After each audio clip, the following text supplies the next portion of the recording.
Hi friends, ഇന്നൊരു special നോമ്പ് തുറയാണ്. ഈ ഒരു സ്ഥലം കാണുമ്പോഴേക്കും എൻ്റെ സ്ഥിരം വീഡിയോ കാണുന്ന ആൾക്കാർക്ക് അറിയാൻ പറ്റും. ഇത് ഞാൻ എന്നും ഇരിക്കുന്ന ആ ഒരു സ്ഥിരം സ്ഥലമല്ല. ഇത് ഞാൻ എൻ്റെ താത്തായുടെ വീട്ടിൽ പോയപ്പം അവിടുത്തെ നോമ്പ് തുറയാണ്. അവിടുത്തെ നോമ്പ് തുറക്കുണ്ടായ ഭക്ഷണങ്ങളൊക്കെയാണിത്. സമൂസ, പിന്നെ കായ്പോള മുട്ടയും പഴവും കൂടെ ഇട്ട് മിക്സ് ചെയ്ത് അതിൻ്റെയൊക്കെ റെസിപ്പീസൊക്കെ ഞാൻ എടുത്തിട്ടുണ്ട്. സമൂസ ഗോതമ്പ് മാവിലുണ്ടാക്കിയതാണ്. അതിൻ്റെ റെസിപ്പീസൊക്കെ ഞാൻ പുറകെ വീഡിയോ ആയിട്ട് ഇടാവുന്നതാണ്. പിന്നെ വേറൊരു കാര്യം കൂടെ ഉണ്ട്, തരിക്കഞ്ഞി. ഈ തരിക്കഞ്ഞി എനിക്ക് നല്ല ഇഷ്ടമാണ്. പക്ഷെ ഞാൻ വീട്ടിലങ്ങനെ ഉണ്ടാക്കാറില്ല. കാരണം ഉണ്ടാക്കി കഴിഞ്ഞ് കഴിഞ്ഞാൽ ചിലപ്പോൾ തീർന്നു പോകില്ല. ഞങ്ങൾക്ക് നോമ്പ് കഞ്ഞി കിട്ടും. നോമ്പ് കഞ്ഞി അഥവാ കിട്ടിയില്ലെങ്കിലും ഉണ്ടാക്കാം. പക്ഷേ ഈ നോമ്പ് കഞ്ഞി കിട്ടുന്ന സമയത്ത് നോമ്പ് കഞ്ഞിയും ഈ തരിക്കഞ്ഞിയും കൂടെ ആകുമ്പോഴത്തേക്കും തീരില്ല, പിന്നെ അത് വേസ്റ്റ് ആവും. പക്ഷേ എൻ്റെ താത്ത അവളെന്നും എപ്പോഴും നോമ്പ് തുറക്കുമ്പോൾ അവർക്ക് നോമ്പ് കഞ്ഞി കിട്ടില്ലല്ലോ, അവർ തരിക്കഞ്ഞി ഉണ്ടാക്കും.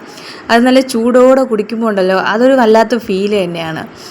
പിന്നെ ആണെങ്കിൽ കുറേ നേരം അവിടെയാണ് ബാങ്ക് വിളിക്കുന്നത്, അധികം അങ്ങനെ പെട്ടെന്ന് കേൾക്കില്ല. ഇതെല്ലാം സെറ്റ് ചെയ്തിട്ട് ഞങ്ങളിങ്ങനെ ബാങ്ക് വിളിക്കാൻ ഒത്തിരി സമയം, ഒരു 10 മിനിറ്റ് അടുപ്പിച്ച് ഇങ്ങനെ വെയിറ്റ് ചെയ്തിരിക്കുകയാണ് എല്ലാം എടുത്തു വെച്ചിട്ട്. ഇതിൻ്റെ ഇടയ്ക്ക് ഞാൻ വീഡിയോസ് എടുക്കുന്നുണ്ട്. പക്ഷെ നോമ്പ് തുറ ഞങ്ങൾ കഴിക്കുന്നതൊന്നും എടുത്തിട്ടില്ല.